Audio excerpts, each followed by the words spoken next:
in terms of developing high fee generating business like digital banking or wealth management or bank assurance. What do you think about it? Okay, thank you for your question. I would like to answer your question about ACB transformation from the past. And we see that ACB competitive advantages we can see prospers in the future. First of all, ACB is specialized in the retail segment with the loyal and extensive SME network. These customers are ACB long-term customer and very sticky to the bank. This is actually give ACB a push in the fee income and also the CASA. And if they relate to the bank assurance, we see that ACB prudent strategies has been shown in this. ACB Bank Assurance is also very prosperous because it has the extensive branches and sub-branches all over the country with 350 branches, and it's actually serving about 2.4 million active customers. We see ACB Bank Assurance is also very potential to seal a deal in the future.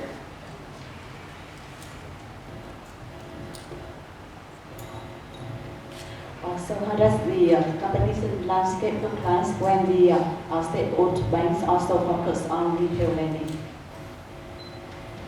Well, first I want to talk about the competitive landscape between state-owned bank and retail banks in the past 3 years. In the past 3 years, a lot of state-owned banks have swarmed into retail and they gained a lot of market shares. And during, some of the banks even gained 5% market share. So, but during even in those times, those fierce times, ACB did not lose any market share. Why is that? It is because of the competitive advantages of ACB that my friend will talk about. So, one of the main drivers of ACB retail loans and mortgages, ACB do offer favorable policies to attract customers.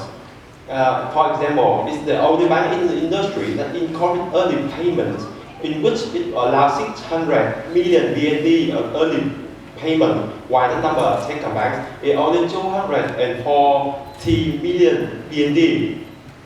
Also, ACB also expand mortgage to lower income segment, and the fact that it specializes in mortgage will help it enjoy a favorable risk weight compared to the land developers.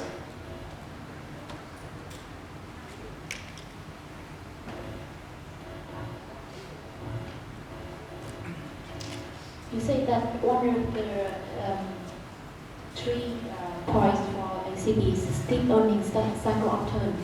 This year, the earnings increased by 140%, and after that, growth slowed down a lot. So, how does it justify? Well, thank you for your question. I would like to answer this. That this is all because the steep earnings cycle upturn in 2018. That is because of the provision expense cut and the cost-to-income ratio cut, and that is a huge growth. But even in the future, after 2018, then ACB also have much potential for growth, which is both located in the retail and fee income segment. Also, we have not included in our base case, which is the potential for bank assurance exclusive deal, which we chose to left out because of conservative, because ACB does not really disclose much information about this. And to add another point, ACB bank assurance deals and bank assurance competitive position in the fee income. That is, ACB has a very extensive branch and major focus majorly on the Red River Delta, the Mekong Delta, and the Ho Chi Minh City regions. And with that capability, ACB can attract and negotiate deal with the bank assurance later, and they can capture this trend in the fee income in the future, which will catapult ACB earnings.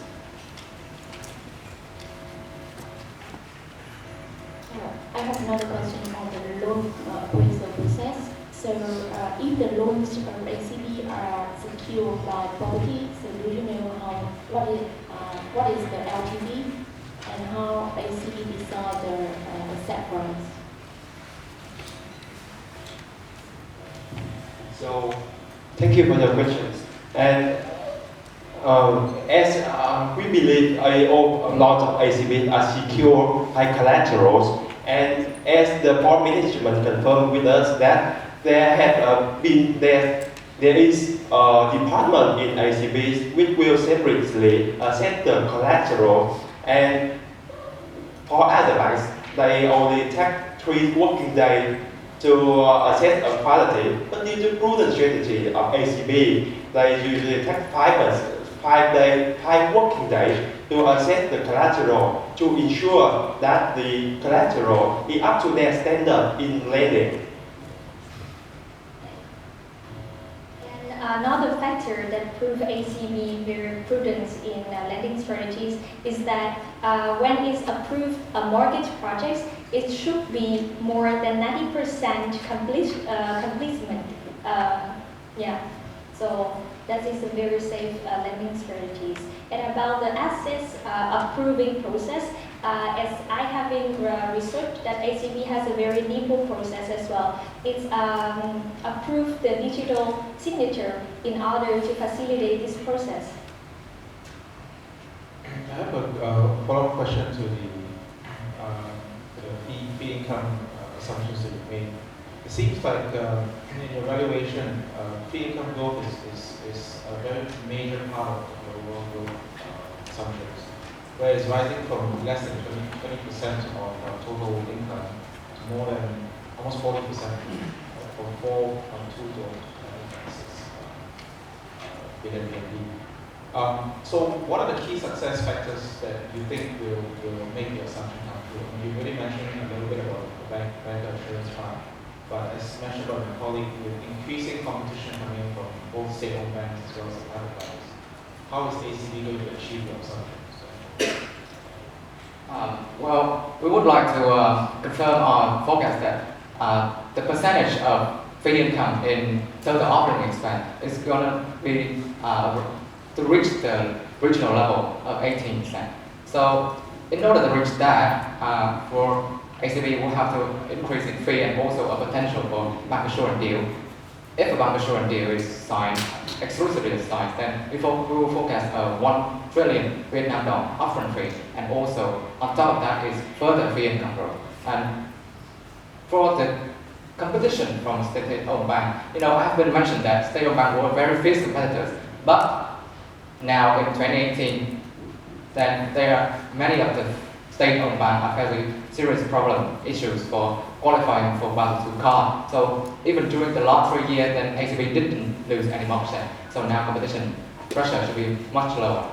And to put in another point, the transaction banking fee is also another main driver of the fee and commission income, as ACB has a very extensive range and it has a large number of customer base in SME and micro SME, which is account for over 70% of its total number, which will, because in the medium term, the stickiness between ACB and its SME and micro SME customer is sticky. So I think that the competition in the medium term is only in the short term, and ACB will retain the customer base for developing their transaction banking fee.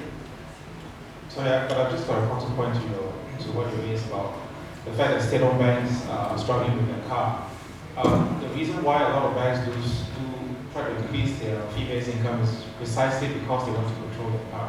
Because, as you know, fee-based income doesn't really impact the balance sheet risks, because the bank does not put its balance sheet on a bank or loan or something. So I think your point is very incorrect.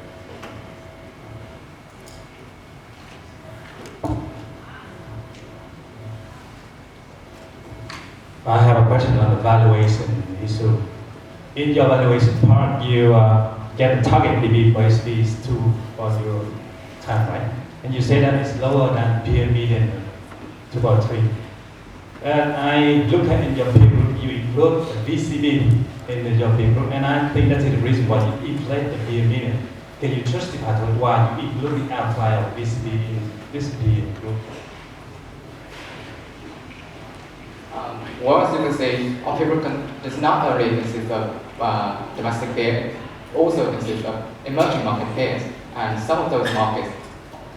Team 3, time has run out. Thank you for your wonderful presentation and thank